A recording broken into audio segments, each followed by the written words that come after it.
to go. Can you tell us a bit more about the summit yesterday? Yes, the Apprenticeship Summit yesterday was a summit held predominantly with businesses about how we can develop and improve the apprenticeship system. The apprenticeship system is a great success story.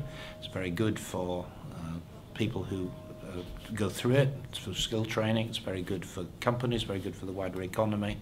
But we want constantly to improve it, and we wanted to refocus it somewhat on small scale enterprises who make relatively little use, and on young people who have tended to miss out on it in the past.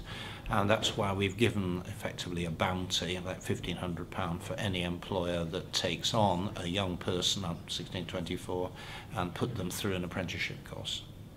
And can you elaborate a bit more on the £250 million announcement as well that come out after the summit as well? Yes, well, what was announced today is a follow-up proposal that some of the money that currently goes directly to providers, which of course include FE colleges, will in future go through employers. They will be, they will purchase the training on a competitive basis. It is experimental. We think that will make sure that the aims of the people who provide the courses are better aligned with the needs of the economy. And its decision to launch this scheme was very much on the basis of consultation with the UK CES, which is the umbrella body, brings together employers, trade unions and others to think about skills from a wider economic point of view. And can you explain a bit more detail from your speech about colleges with higher education and higher skills? It's particularly interesting. Yes, well, what has been happening in recent years is that some FE colleges are providing degree-level courses, and we think that is a very progressive step, and we want to encourage it.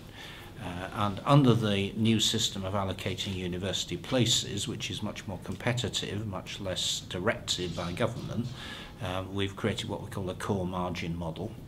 And those providers who will provide courses for under 7,500 are free to bid for more places. Those above it will have places taken away from them.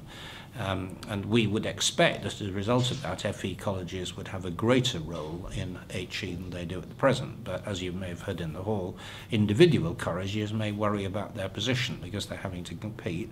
And they also worry that some of the universities that franchise them are taking back places. Now, what we have to distinguish is between perfectly legitimate behaviour by institutions and what could be described as restrictive practices. And I want HEFCE, which is the Higher Education Funding Council, to look at this very carefully and make sure there aren't any abuses in the system.